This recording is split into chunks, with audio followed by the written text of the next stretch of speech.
Think about a child who refuses to start homework, or a preschooler who won't finish dinner without constant reminders. Our first reaction is often to say, they just aren't motivated. But what if motivation isn't something children simply have or don't have? What if motivation is something we help build? That question completely changed the way I think as both a parent and an educator. Throughout this course, I discovered that motivation is much more than rewards or encouragement. It develops through confidence, meaningful goals, supportive relationships, and learning experiences that help children believe they can succeed. Today, I'll share two real experiences from my own family that helped me apply two major motivation theories: expectancy value theory and achievement goal theory. Although these experiences happen at home, the lesson extend directly to the classroom, especially with working with multilingual learners. I would like to begin with a simple question. Have you ever noticed that two children can face the same exact task yet respond in completely different ways? One jumps right in, while the other hesitates or give up before even trying. It's easy to assume one child is motivated and the other isn't. But throughout this course, I learned that motivation is much more than simply trying harder. It's shaped by confidence, meaningful goals, relationship, and the learning environment. That realization changed the way I think about both parenting and teaching. Instead of asking, how do I get a child to try harder? I now ask, what is influencing this child's motivation? That question became the foundation for both of my stage 1 projects.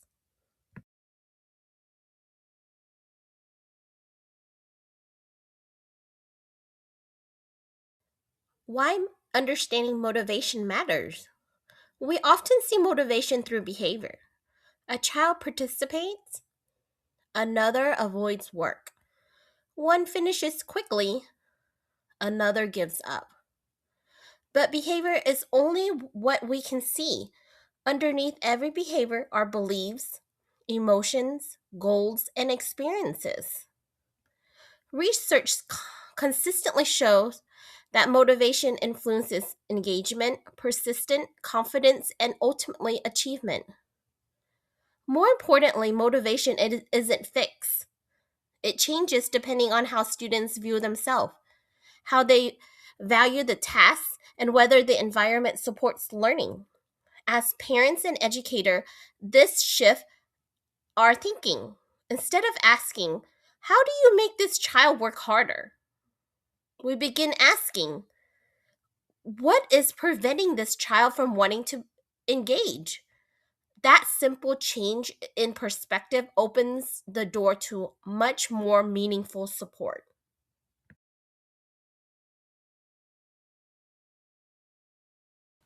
One reason this course resonated with me is because I experienced motivation from two different perspectives.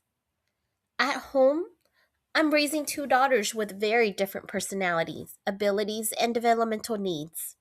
Every day I watch motivation appear in different ways. Sometimes it's excitement, sometimes it's frustration, sometimes it's avoidance. Professionally, I also see how motivation shapes learning in elementary classroom.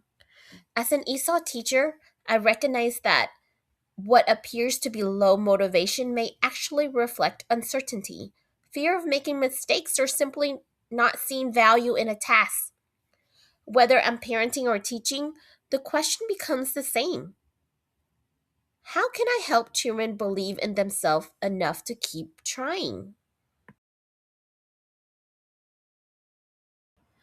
My first stage 1 project focused on my 9 years old daughter. Academically, she is fully capable. When we worked together, she completed reading comprehension activities and multiplication practice successfully. But when I asked her to work independently, everything changed. She often avoided starting. She became distracted. She preferred playing with her siblings. Before studying motivation theory, my solution was probably what many parents use. I reminded her, I encouraged her. Sometimes I offered rewards. Sometimes those strategy worked for a day, but they never changed her willingness to begin learning on her own. That made me realize I wasn't addressing the real motivational problem. Expectancy value theory helped me understand what was happening. According to Wakefield and Achilles, motivation depends on two important questions. First, can I succeed? This is expectancy. Second, is this worth doing? This is value. Value itself includes several parts. Is the activity interesting? Is it personally important? Will it help me later? And finally, what does it cost? Does it require too much effort? Too much frustration? Too much time? As I reflected on my daughter's learning, I realized something important. Her motivation wasn't low because she disliked learning. Her motivation dropped because she wasn't confident working independently. At the same time, reading and math competed against activities she naturally found more enjoyable. Her expectancy was low. Her her perceived value was lower than play. Suddenly her behavior made sense.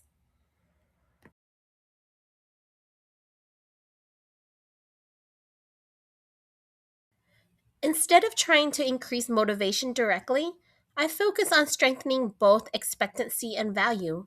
To increase confidence, I shorten our learning session to about 10 or 15 minutes. This made success more likely. I also used gradual release.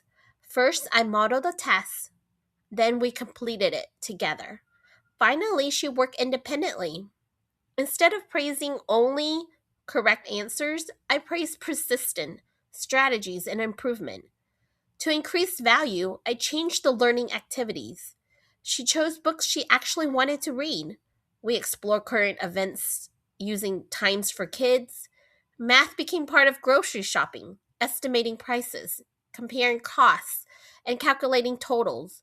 Learning became connected to real life instead of worksheets.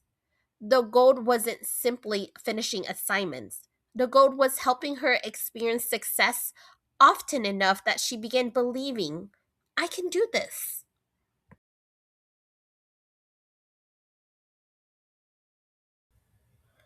What changed? The results surprised me. She didn't suddenly become a child who loved homework every day. Instead, something much more meaningful happened. She became willing to start. She asked for less help. She showed greater confidence. And she persisted longer before giving up.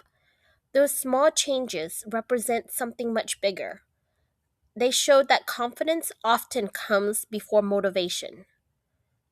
Children don't always become motivated first and then succeed. Sometimes success creates motivation. That was one of the most valuable lessons I learned from this project.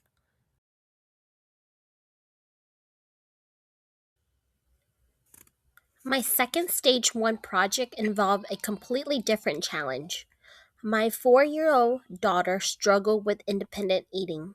She ate very slowly. She depended on frequent reminders. She often waited for adults to prompt every bite. Her early food allergies meant meals had always been closely supervised for safety. Although that support was necessary, it may have limited opportunities for independence. My goal wasn't speed. It wasn't finishing meals faster. It was helping her develop confidence and pride in doing something independently. Achievement goal theory helped me approach this differently. The theory distinguishes between two major goal orientations. Performance goals focus on proving ability. Mastery goals focuses on learning and improvement. For my daughter, eating independently wasn't a competition. There were no grades, no comparison, no growth. So I intentionally created mastery and experiences. I reduced portion sizes so success happened more often. I offered choices. I celebrated effort instead of perfection. She became proud of showing me her happy plate. The emphasis shifted from finish your food to look how much you have learned to do by yourself. That small change transformed the emotional experience of mealtime.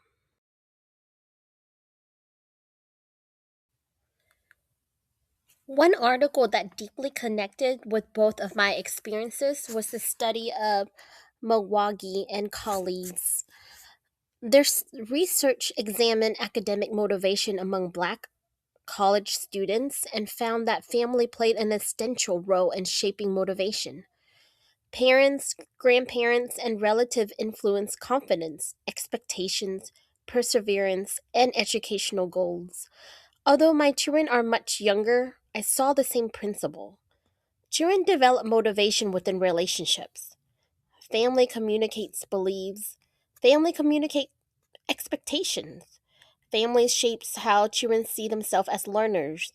This reminds me that motivation isn't built only inside classroom, it begins at home.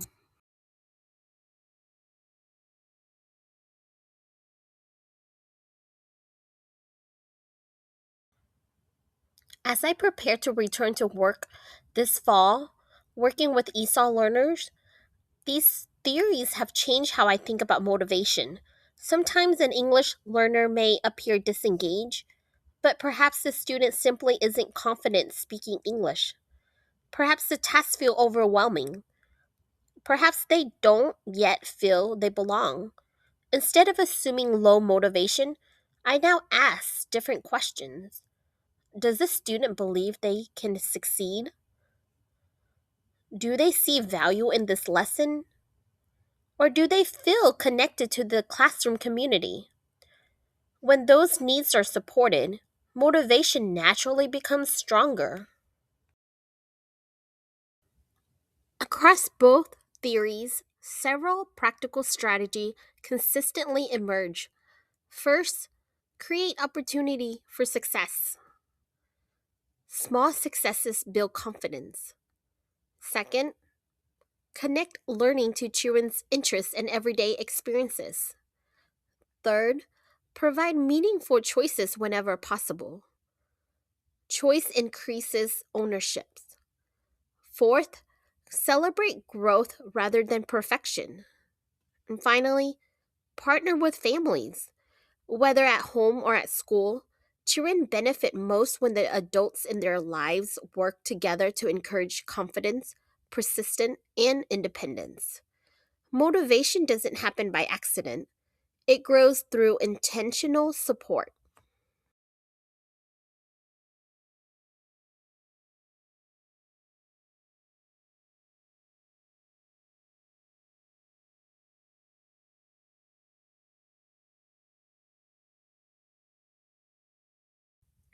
When I began this course, I believe motivation came mostly from encouragement. Today, I see motivation very differently. Children become motivated when they believe they can succeed, when learning feels meaningful, when mistakes are viewed as opportunities to grow, and when caring adults consistently support their development. Both of my daughters taught me that motivation isn't something we give children, it is something we help them build. As I move forward in my career as an elementary educator, I hope to create classrooms where every student, including multilingual learners, feels capable, valued, and inspired to continue learning.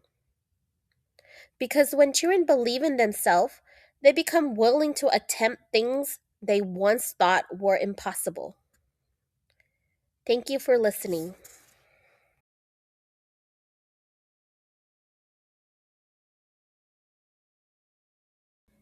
Thank you for watching. The ideas presented in this video are based on the motivation theories and research explore throughout this course. The following slide lists the references that inform this presentation.